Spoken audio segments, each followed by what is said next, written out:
The grand hall was filled with tension. All the most powerful species of the galaxy had gathered for one purpose: a negotiation. It was a time for leaders to sit down, make deals, and settle disputes. At the long, circular table, the most influential alien species from every corner of space sat in silence. Their ships had arrived earlier, each one a symbol of their military strength and unmatched technology. Yet despite all their power, one species was absent: humanity. For months, rumors had circulated about the human representatives. The galaxy had written off humanity as a weak, divided species. They had no powerful fleets or advanced technology like the rest of the galactic empires. Humans had been pushed aside, dismissed as irrelevant. They were seen as primitive, stuck in their ways, and far behind the times. The galaxy's leaders believed it would be an easy meeting. They expected humanity to fall in line, accept their fate, and sign whatever agreements were made. But then the doors opened. The air in the room grew thick with anticipation. The humans entered.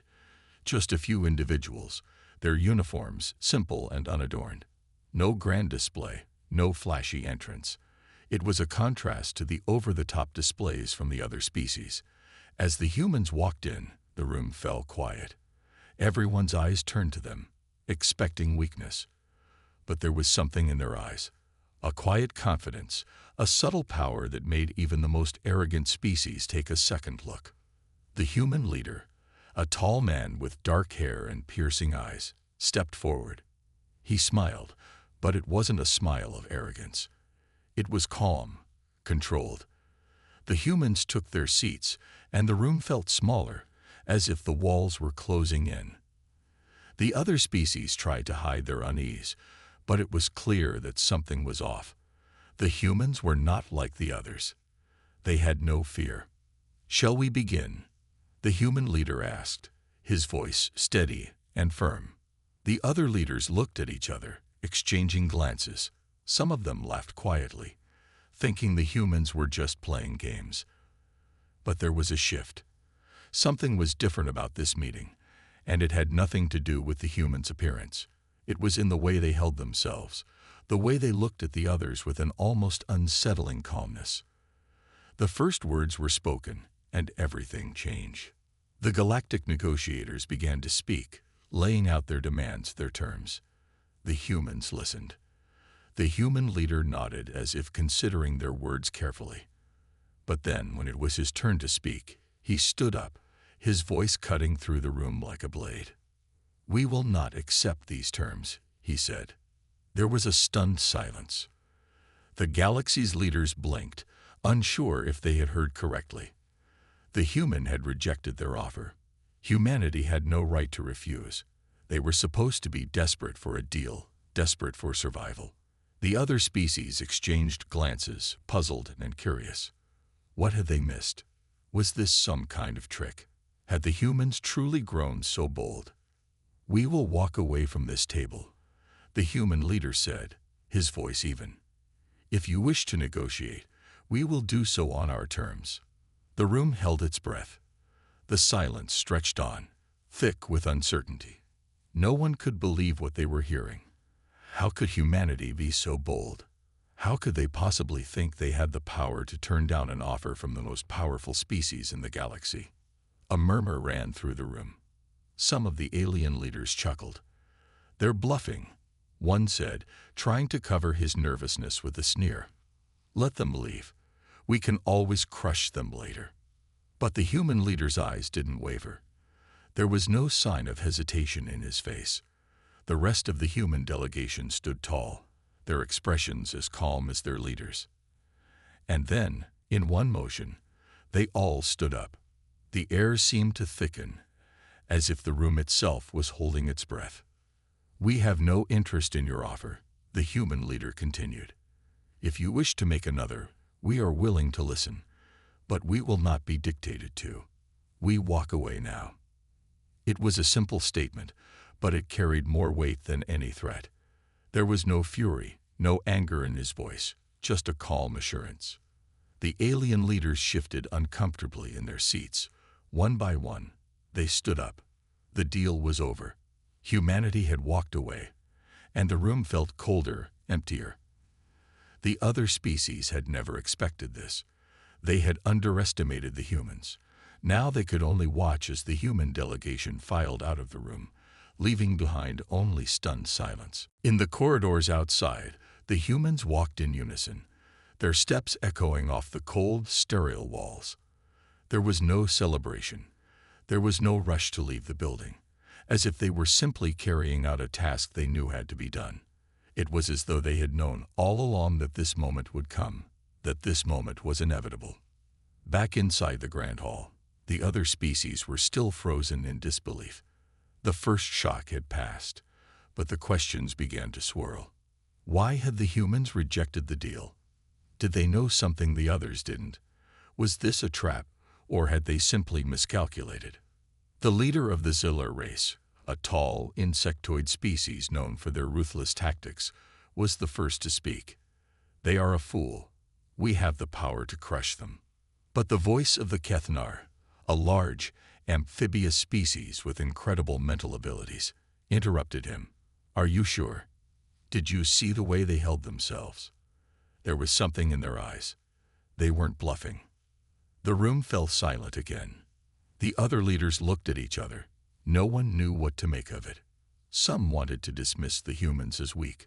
Others wanted to believe there was something more beneath the surface. It was clear that the galaxy's empires were not prepared for this moment. They had all assumed that humanity was just a weak, fragile species, easy to dominate and control. But now, they were forced to ask themselves, had they been wrong? And as the alien leaders debated their next move, a single thought lingered in the air, unspoken but heavy with meaning. Had they just made a grave mistake, he asked. The human delegates walked out of the negotiation hall. The tension in the room remained. The silence that followed was unnerving, as if the entire galaxy had paused to take a breath. For the alien leaders, it felt like time itself had stopped. Their eyes flicked between one another, unsure how to process what had just happened. The humans had walked away, left the table. It wasn't just the rejection that unsettled them. It was the way the humans had done it. There was no anger in their words, no frantic rush to leave. They had calmly made their decision, stood up, and walked out as if it were the most natural thing in the galaxy. The message was clear. Humanity had no fear. But what did it really mean? The Xylar leader, still standing at the table, growled low in his throat. His sharp, insect-like features twisted into an expression of irritation. They are fools. They will regret this, he hissed. We have the power to crush them in an instant. They cannot possibly think they are equal to us. But not all the leaders shared his confidence. The Kethnar leader, a tall and thin creature with translucent, shimmering skin, looked troubled. His large, dark eyes flicked over the others before he spoke in a voice tinged with uncertainty. But what if they have more power than we think? Did you not see their confidence? Their leader's calm. Something is not right here. Calm. The Xylar leader spat. It's nothing but arrogance. They are weak. We will remind them of their place. The conversation quickly escalated. Some species believed the humans had acted out of desperation, that they would soon return, begging for a deal. Others feared that the humans might be more prepared than anyone had imagined. But the truth was, no one knew. The galaxy's leaders were divided, and that uncertainty hung heavy in the air. Meanwhile, back in the human fleet, the mood was far different. The human representatives had left the table, but they didn't seem anxious or angry. In fact, they seemed almost peaceful. The leader, known as Captain Jackson, stood on the bridge of their flagship, staring out into the cold, vast emptiness of space. The soft hum of the ship's engines was the only sound in the room. It was quiet, as it had been during the meeting. Behind him, his second-in-command, Lieutenant Sarah Holt, stood with her arms folded, watching him carefully. She had never seen Jackson look so calm. Even after their bold decision to walk away from the table, he had not shown a flicker of doubt. "What now, sir?" Sarah asked, breaking the silence. "Do we prepare for retaliation?" Should we send a message? Let them know we're serious. Captain Jackson turned slowly, his eyes locking with hers. He smiled faintly, a small, almost imperceptible smile, and shook his head. No, he said quietly. Now, we wait. The silence stretched on again, but this time it felt more reassuring. Sarah could tell that Jackson wasn't just waiting for the aliens to react. He was waiting for something else. Something big. As the fleet drifted silently in the vastness of space, Sarah had no idea how far their plan would take them. She had known for years that humanity was capable of great things, but this was beyond anything she had ever imagined. The rest of the galaxy had underestimated them, and now humanity would show them just how wrong they were. Meanwhile, across the galaxy, the news of humanity's bold decision spread like wildfire. It didn't take long for the ripple effect to reach even the most distant corners of space. The alien leaders, still trying to grasp what had just happened, began to issue orders. Their spies were sent out, their fleets readied for potential conflict. The galaxy had never known a moment of such uncertainty. But deep within their minds, each of them wondered the same question: had we made a mistake? Days passed, and the alien leaders continued to debate their next move. But there was an uncomfortable truth that no one dared speak aloud. The humans had shown something the galaxy had never expected. They had shown resolve, a willingness to stand up to the most powerful empires in existence, and most unsettling of all, they had walked away from the table. They had turned down what would have been the greatest opportunity for peace or domination, depending on how you saw it. Now, in the quiet, hidden corners of the galaxy, whispers began to grow. Some of the weaker species, who had long suffered under the rule of the more powerful empires, began to see humanity in a new light. For the first time in centuries, there was hope. They saw humanity as a potential ally, someone who might help them break free from their oppressors. And in the shadows of these growing alliances, plans began to take shape. Meanwhile, Captain Jackson and his crew continued their preparations, working in the silence of their fleet. It wasn't just about military strength or advanced technology. It was about something far more important. It was about unity, about humanity's ability to come together when it mattered most. And as the days turned into weeks, the galaxy began to realize that humanity had no intention of returning to the negotiation table. Instead, humanity had made its own path, and now the rest of the galaxy would have to catch up. Back at the galactic capitals, the alien leaders watched closely, nervously scanning for any signs of aggression from the humans. But what they didn't understand was that humanity wasn't acting out of anger. They weren't fighting a battle yet. They were simply waiting for the right moment to strike. And that moment was fast approaching. The days following humanity's shocking departure from the negotiation table were filled with uneasy whispers and quiet unrest across the galaxy. Leaders of the most powerful empires gathered in darkened rooms, their faces twisted in thought, as they tried to understand what had just happened. They had expected humanity to cower, to beg for another chance, to return to the table. But instead, humanity had shown a strength none of them anticipated. In the grand halls of the Galactic High Council, a large holographic display flickered to life, showcasing reports from across the galaxy. Each alien leader studied the data carefully, each one trying to determine what the human rejection really meant. The reports were mixed, some warning of an uprising in human-controlled territories, while others suggested that humanity was simply stalling, waiting for a better opportunity. But something didn't add up. The Ixur, a race of technologically advanced, hyper-intelligent beings, were the first to voice their growing concerns. Their leader, an imposing figure whose body was a mass of shifting metallic tendrils, stood before the assembly of galactic leaders, his deep voice cutting through the air like a blade. "They have not returned," he stated flatly, eyes narrowing as he scanned the room. "They are not begging for forgiveness. They have not asked for another meeting. This is unnatural. We cannot ignore this." The other leaders exchanged uneasy glances. Some tried to dismiss it, certain that the humans would eventually come crawling back. Others began to feel the first hints of doubt. Across the galaxy, the effects of humanity's refusal to bow down began to ripple outward. In every corner of space, the news spread quickly, and no one was immune to its impact.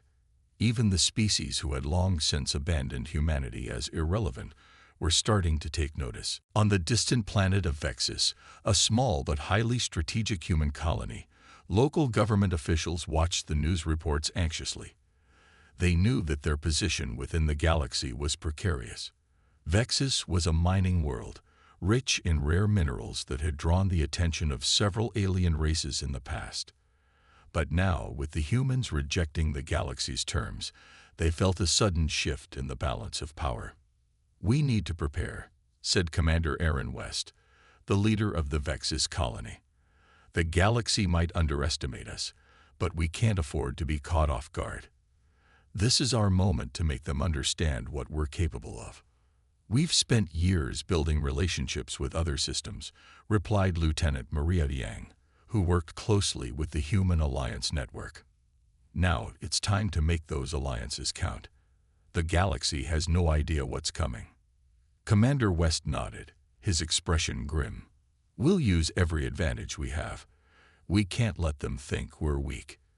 If they want to test us, they'll see what happens when humanity stands united." Back on Earth, humanity's leadership knew that the path they had taken would not be without its consequences. But what the galaxy's empires failed to realize was that humanity had prepared for this moment for decades. The strength of their people had always been in their ability to unite, to fight for each other, no matter the cost. And they were not afraid to show the galaxy exactly how far they had come. The human fleets had already begun their strategic positioning, quietly moving into key systems across the galaxy. There was no public declaration of war, no flashy show of force. Humanity was not rushing into battle. They had learned from history. Patience was their most powerful weapon. In the quiet of their fleet, the humans waited. They knew that the time would come when the galaxy would understand what they had done wrong. But humanity's patience was more than just a waiting game. It was a calculated move, a demonstration of their strength. Back in the galactic capitals, whispers began to circulate in the higher circles. Some factions began to fear that humanity had more power than they had originally thought. Others still scoffed at the idea, too blinded by their own arrogance to see the bigger picture. The galaxy's most powerful species, who once thought themselves untouchable, now found themselves uncertain. And then, a small, seemingly insignificant event sent shockwaves through the entire galaxy. On the planet of Elter, a small mining colony just on the edge of human-controlled space, an unexpected attack occurred. An alien fleet, the Scary, a race known for their brutal efficiency, had arrived, expecting to raid the colony and seize its valuable resources. They were prepared for easy prey. But what they found was something else entirely. The human forces on Elter had been waiting for this, a carefully planned defense, a network of hidden weapons, and a fleet that was far more powerful than the Scary could ever have imagined. In less than a day, the entire alien fleet was destroyed. No one expected it. The Scary had thought they could invade with impunity. But instead, they were wiped out by a force they couldn't even detect. The news of the Scary defeat spread like wildfire. The galaxy's military leaders watched in horror as they realized that humanity wasn't just a thorn in their side. Humanity was becoming a true power. And they were no longer acting like the weak, helpless species they once thought they could crush. Back in the Galactic Council chambers, the Ixor leader spoke again, his voice filled with a rare hint of fear. This is no accident. They have prepared for war. They are not the weaklings we once believed them to be." The room was silent as the full weight of his words sank in. The once unshakable confidence of the galactic empires was beginning to crack. The reality of humanity's strength, its quiet preparation, was sinking in. In the depths of space, humanity's actions were beginning to create something that could no longer be ignored: a movement. Other species, once too afraid to act, began to shift their allegiances.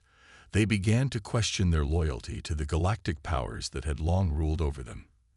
And for the first time, they looked to humanity as a symbol of resistance, a symbol of strength.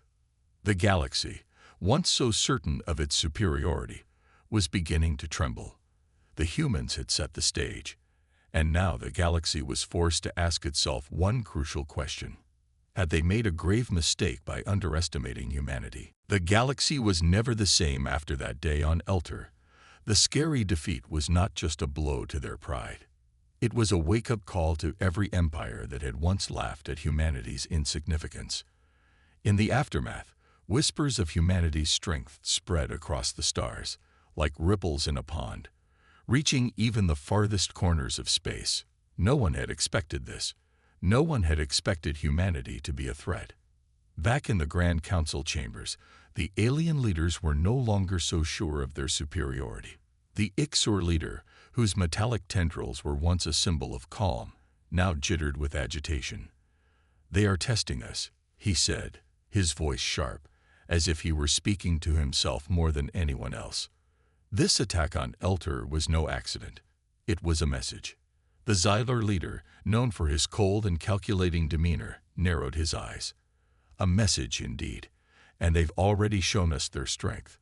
The question is, what comes next? The room fell silent as the gravity of their situation set in. They had underestimated humanity, and now they were starting to understand that this wasn't just a mistake.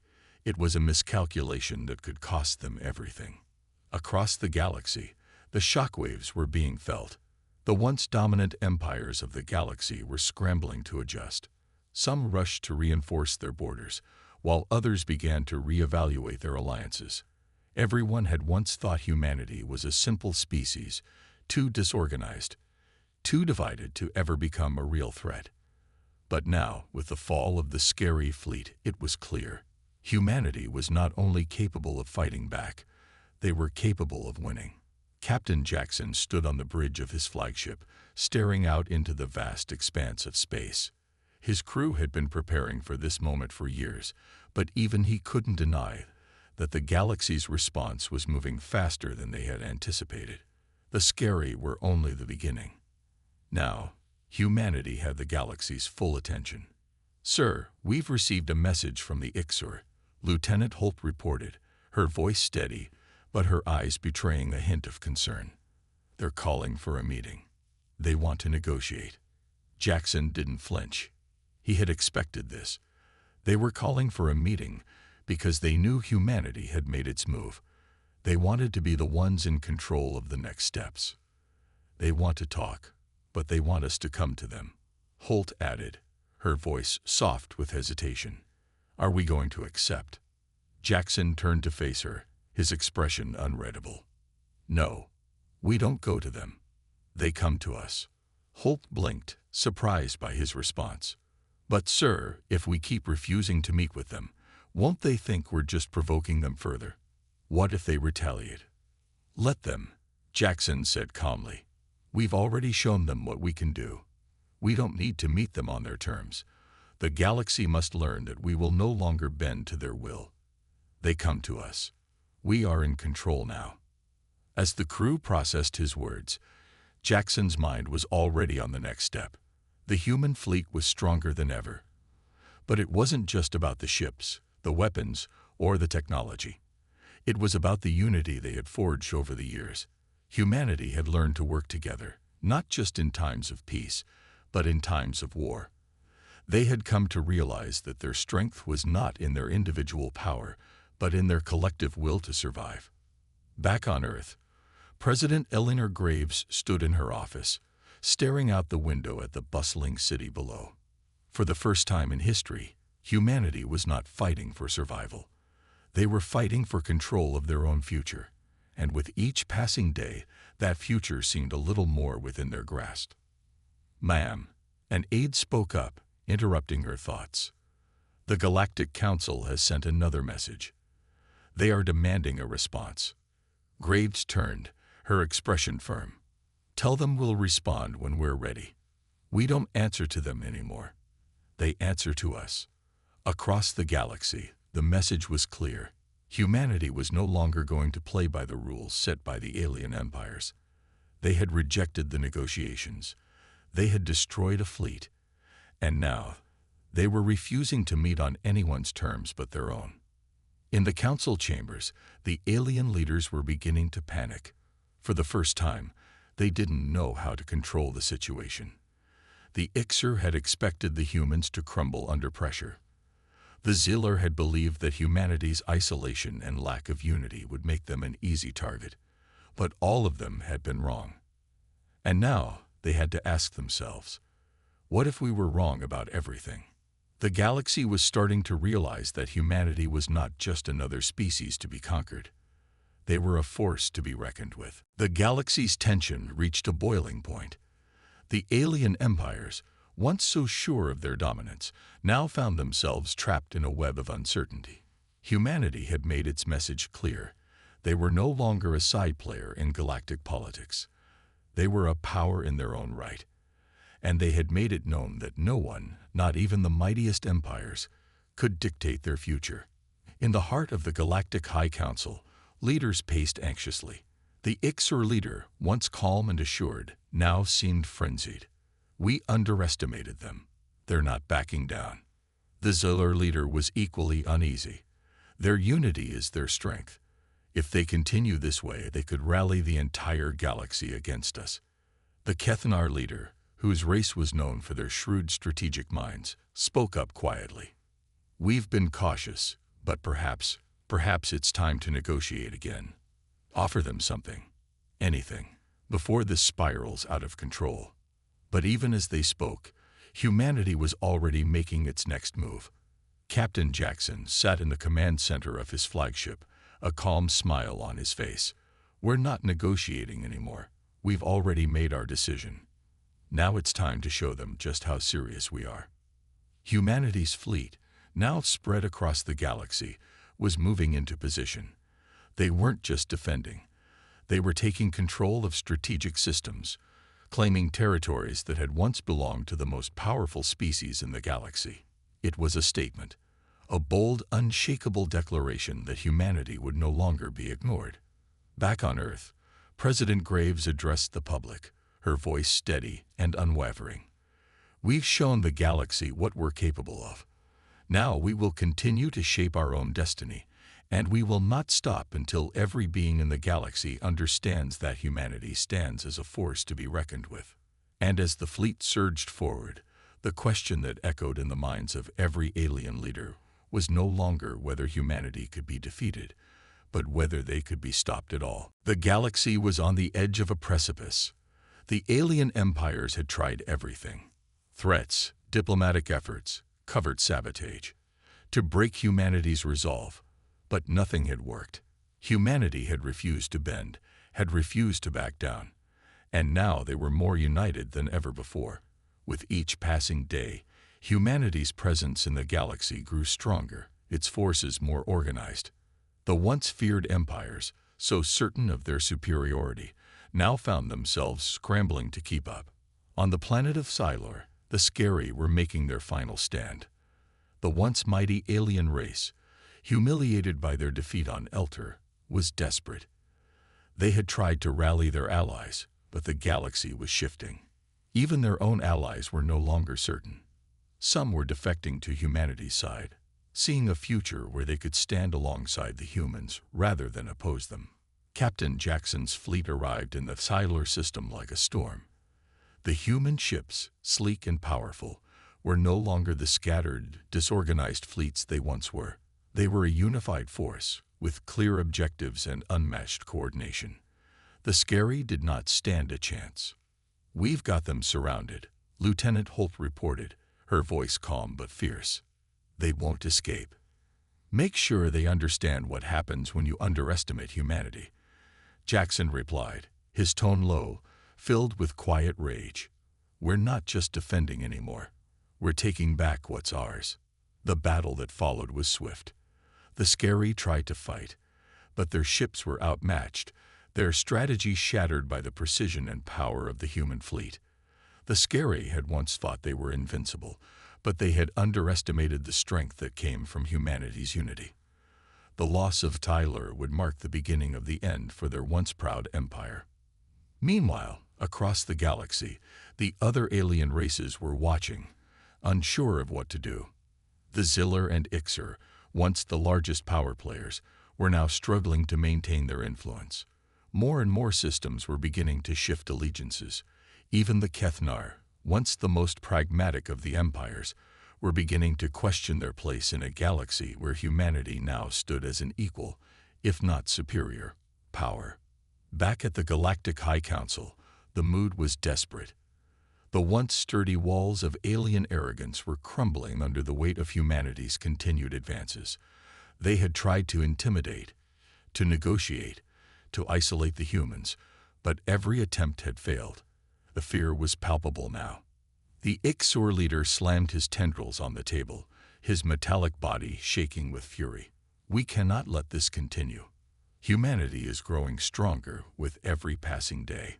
The Xyler leader, once calm and calculating, looked out toward the stars, his face marked with uncertainty. We've underestimated them from the beginning. And now we may not be able to stop them. They were right.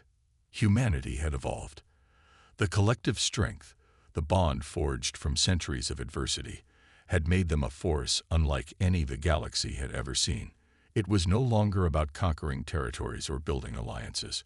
Humanity was fighting for something greater, a future of their own making, a future where they were no longer subject to the will of any empire.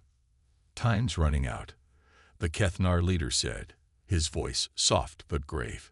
If we don't act now, we risk everything. Humanity will not stop until they have taken what they want.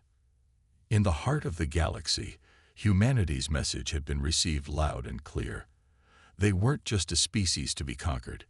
They were a species to be reckoned with. And with each victory, with each world reclaimed, humanity's reputation as a rising power was solidified. The galaxy was on the verge of chaos. The battle for control had escalated to a point where there was no turning back. Every major empire in the galaxy, once so confident in their invulnerability, was now facing the undeniable truth. Humanity was no longer just a small, insignificant species. They had grown, evolved, and were now an unstoppable force that threatened to topple everything. In the heart of the Galactic High Council, the leaders gathered for what would be their final attempt to resolve the growing crisis. The Ixor leader, who had once towered over his peers, now stood hunched, his metallic body rattling with fear. We have tried everything, he said, his voice filled with resignation. We cannot fight them any longer. Humanity's unity has proven more powerful than our combined forces. The Xyler leader, who had once been so sure of his empire's strength, now looked to the others with desperation. We have no choice but to offer peace before we lose everything. But the Kethnar leader, the last to speak, was the one to make the decision that would alter the course of galactic history. His voice was grim, but resolute. It is not peace they want. It is power. And if we do not surrender it to them now, we will lose far more than just our empires. We will lose everything we have built. Across the galaxy, the human fleets were gathering. They were no longer just a collection of ships and soldiers. They were a united force, marching together toward a singular goal, the total reclamation of their place in the stars. The alien empires had underestimated humanity's ability to endure, to unite, and now they would see just how wrong they were. Captain Jackson stood at the helm of his flagship, his hand steady on the controls. The battlefield was silent, the calm before the storm. His mind wandered for just a moment, remembering how far humanity had come. From the early days of disunity and distrust, to this moment when the entire galaxy would witness their strength. We've earned this, Jackson muttered to himself, looking out at the vastness of space. We fought for it, and we're going to take it. As the human fleets surged forward, the galactic powers scrambled to make one final move. Some attempted to strike back, hoping to force humanity into submission with a display of power. But it was clear now. There was no going back. Humanity had reached the point of no return. Every attempt to intimidate, to force them into submission, had failed. The galaxy had underestimated the human spirit. In a desperate last-ditch effort, the leaders of the remaining empires convened once more, hoping for a diplomatic solution. But it was too late. The humans had already made their move. The message was clear. Humanity would no longer ask for permission to exist in the galaxy. They would take their place among the stars, not as beggars, but as rulers of their own fate. Back on Earth, President Graves addressed the public once more. The time for negotiations has passed. The time for humanity to take control of our future has arrived. We will no longer live under the shadow of any empire. We are the masters of our own destiny. The final battle was swift. Humanity's forces, now unmatched in strength and unity, crushed any resistance in their way. The alien fleets, tired and fractured, could not stand against the might of a unified human race. One by one, the empires of the galaxy fell, unable to withstand the power of a species that had refused to be broken. And then, as the dust settled and the galaxy lay in ruin, humanity stood at the top of the heap, not as conquerors, but as survivors. They had fought for their place in the stars and had won. They had proven that their strength lay not in their weapons or their technology, but in their unwavering will to survive. They had been underestimated, dismissed, ignored. But in the end, the galaxy had learned the most important lesson of all. Never underestimate humanity.